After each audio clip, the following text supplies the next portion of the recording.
Right. Let me zoom in a bit.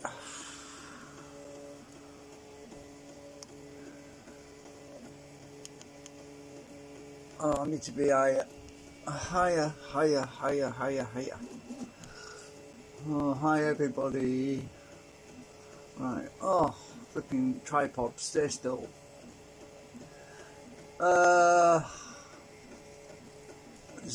Focus. Yeah, I'm zooming in because I can talk to the camera without shouting properly.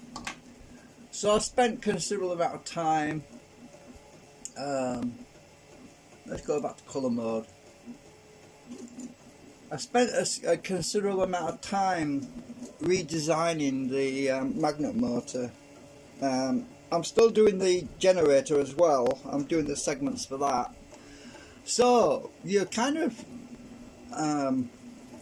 getting a bit of a treat really, because it's very rare that I actually work on two separate projects at the same time.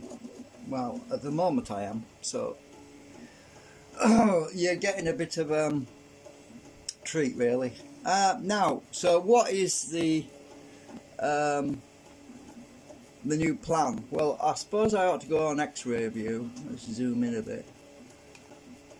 So what we have here is a basis on the magnetic switch, which I'll go to X-ray view. Hang on.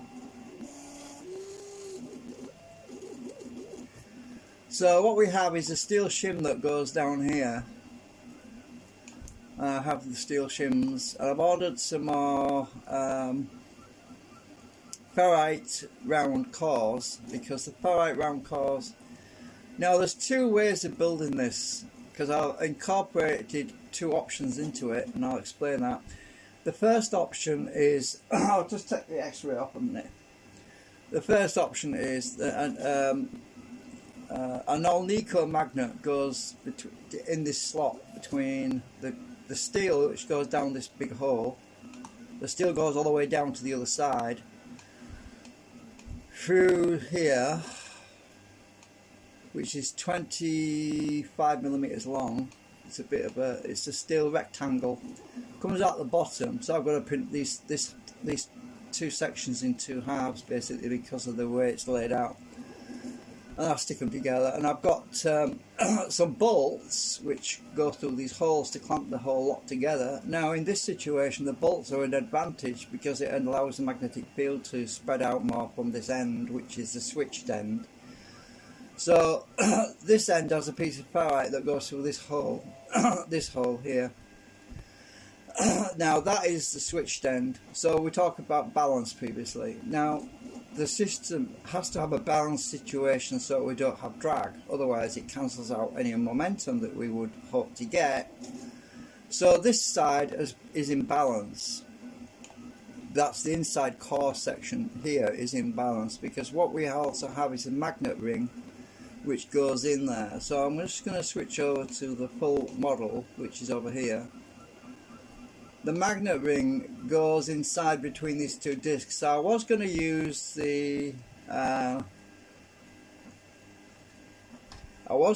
some 25 by 8mm magnets. So I made them slots on the disc, actually bigger holes than they're actually in the magnet ring, because at some point I want to be able to increase the size.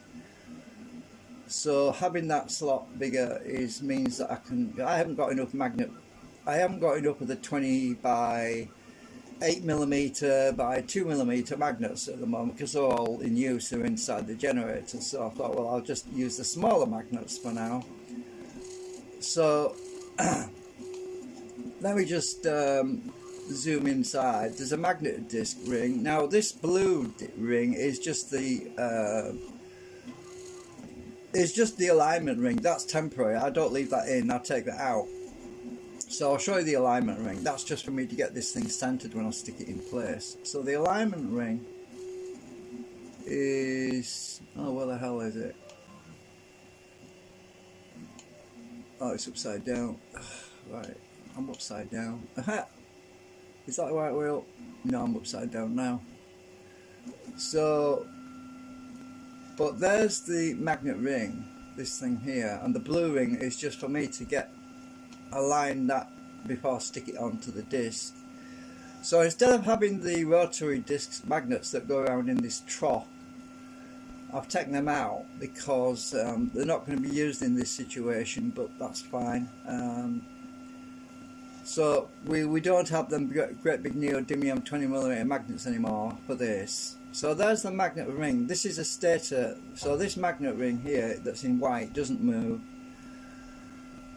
And we also have to use some nanocrystalline, which is wrapped around these posts. That's why I've colour coded the posts. That's south, well, north and south.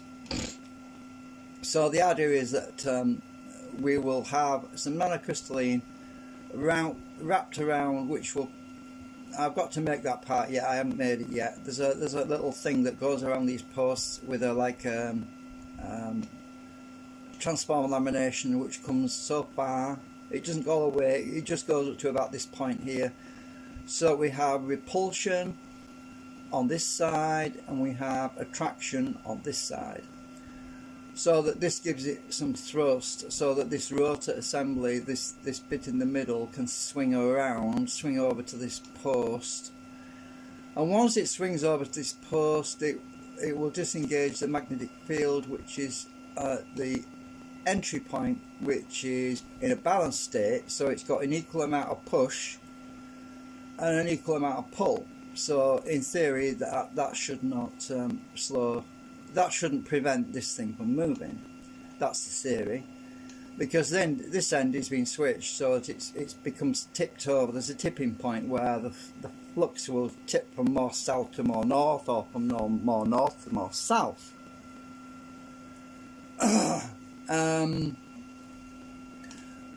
And once it gets to this post, it will be in the no man's land situation where it's in the middle, because if you look at the magnets on the stator, they're both basically at the zero crossing point, where the magnet ring is in between, so that once it gets to this post, it will no longer be attracting or repulsing, and the momentum should provide it to cross over to the other side of this post, where we will start to have attraction, because it's a different pole now. So actually repulsion, sorry.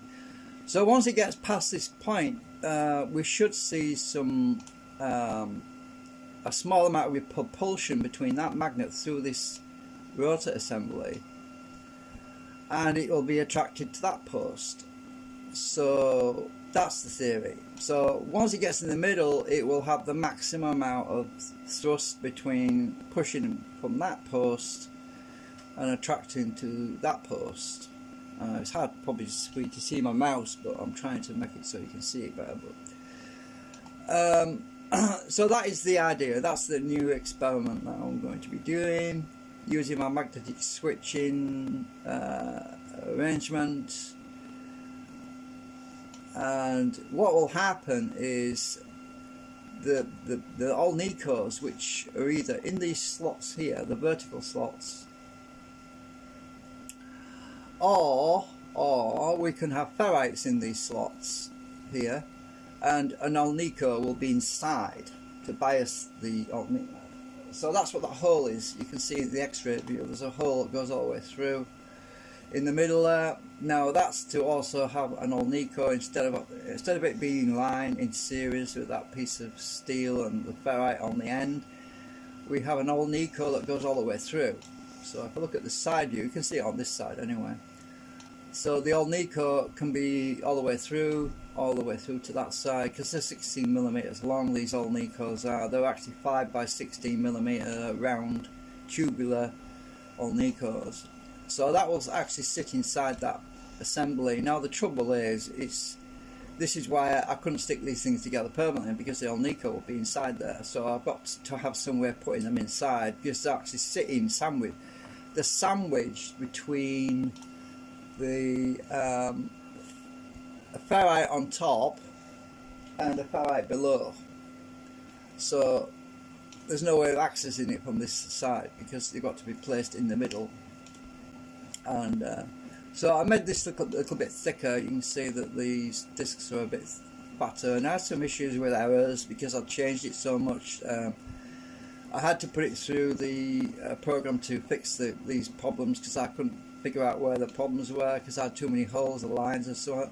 And then it put all these cross lines on there which messed everything up. So at some point I have to redesign this so I don't have so many cuts. There's a lot of cuts on here because it's not perfectly flat, so these surfaces aren't perfectly flat, which is annoying me, but it'll work. It'll work. I don't know why it lost its flatness. I don't know. It's just SketchUp does weird things sometimes. And right, so you get the idea. Big piece of ferrite goes all the way through here, which will be the. What will happen is one side of the ferrite, which might be the top half, will be more south, and the other side will basically have no polarity because it will be subtracted by the magnet ring, which is inside the center core. Or the other way around, or this top one will be subtracted and the bottom one will have a biasing pole on it, so it will switch. So we'll have a switching momentum of flux, so we'll either have more south at the top or no south there and more north at the bottom, or vice versa, which depends on how it's biased by the magnet ring. And the magnet ring, as I said, is inside there, and to see that better you've got to look at this disc over here, which has got the magnet ring on it.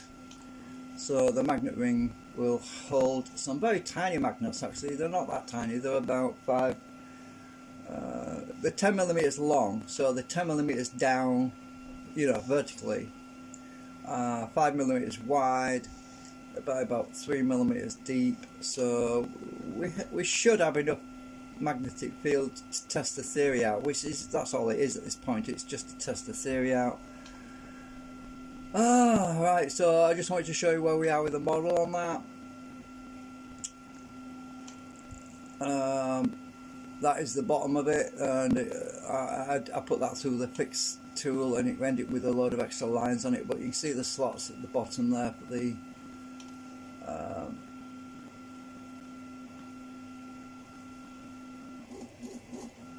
oh, actually that's the old one. That's the old one. The new one is